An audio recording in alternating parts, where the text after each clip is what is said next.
Alright guys, I'm just going to have a look at the inside of the Everest, brought to you by Booth's Ford at West Gosford.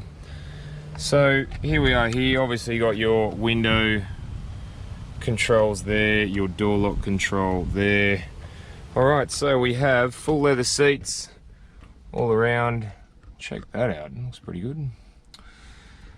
Nice leather gear knob, leather steering wheel. You even got these Everest mats, which are a pretty nice addition. And you have power for the driver's side as well. So we'll just jump in, have a look. All right, check that out. 2 screens there, that's awesome. All right, so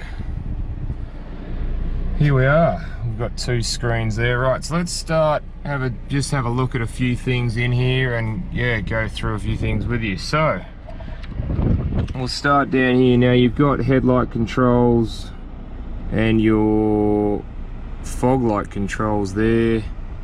That's for the boot.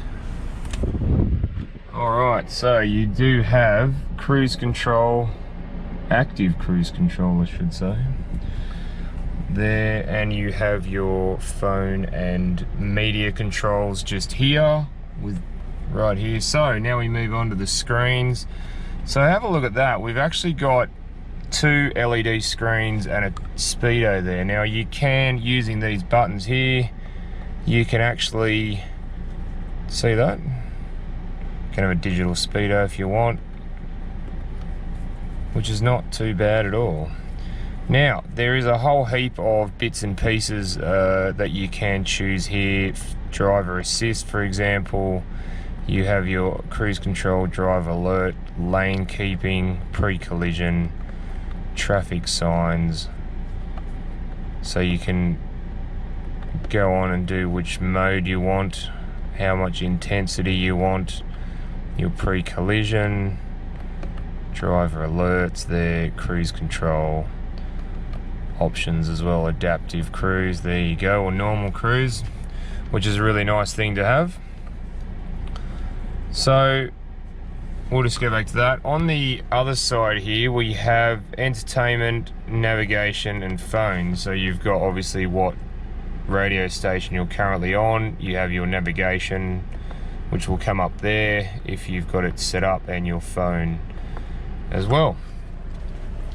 Alright, so we move over to, and just before, if you see this little stick here, and you can see where my finger is, if you have a look at, there's a little picture of a car there and it's got all the lane departure warning stuff, so if you're moving out of your lane, it will tell you. And then you've got your window wipers there. On this one, it's actually upside down, so like that is on and that is off. Normal cars, it's on that way. So a little bit strange considering Ford's been in Australia for that long. Alright, so if we have a look at the menu here, now we have, obviously you've got Apple CarPlay, Android Auto, with this is the Sync 3 system. It's very easy to use. You've got also, there's your Apple CarPlay, Android Auto if you'd like to set that up. You've got Bluetooth as well if you want. You've got the radio station, auto stores, you've got your navigation there. It's pretty easy to, you have that many preferences that yeah, you can go to, and yeah, you've got a lot of different ones. You also have down here a regular CD player, which is interesting. Not a lot of cars have that now, because most people pair music straight from their mobile phone. Alright, so down under here you have your engine start stop. You have down here the air conditioning controls.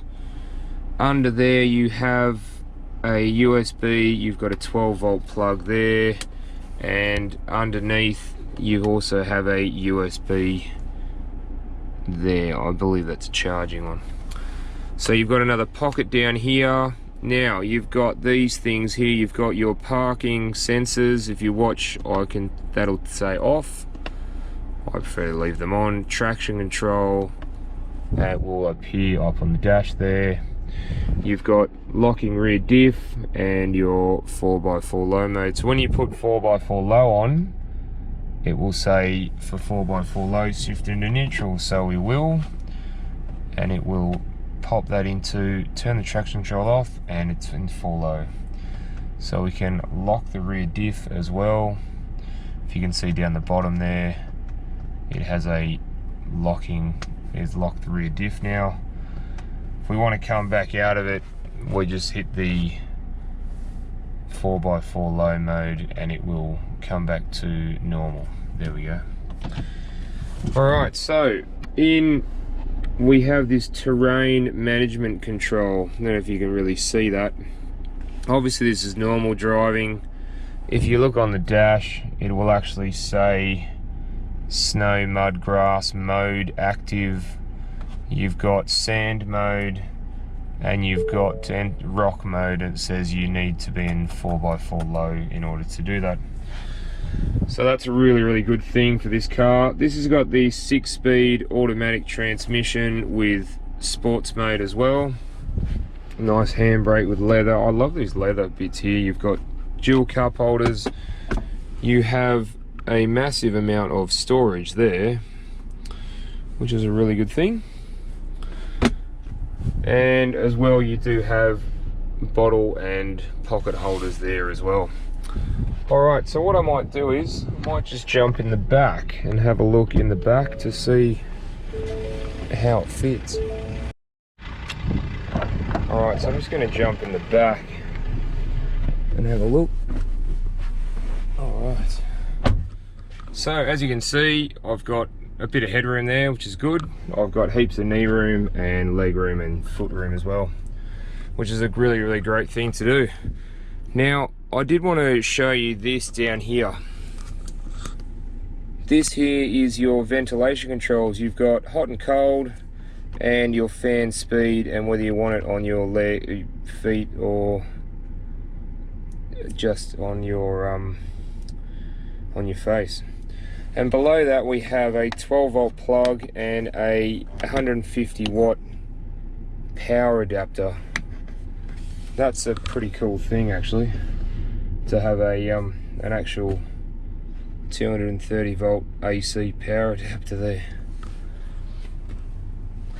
So what do we got in here? Let's have a look. So check that out. That's pretty cool. Cup holders. It's a really great thing, and it doesn't impede the actual, that's one thing I do like, it doesn't impede the armrest, so you're not sort of leaning on the drink holders and getting, you know, a sore arm by doing it, which is a really good thing. So as you can see, it does have 7 seats. So the other thing I wanted to point out with the air conditioning system in the back, now it's up here. I don't know if you can see that very well. So that's that there. You've also got a light switch for the passengers, and there's another vent there as well. And if you have a look behind me, there's 2 other vents as well there, which is great, and another light as well. That's cool. All right, well, let's have a look in the back seats at the very back.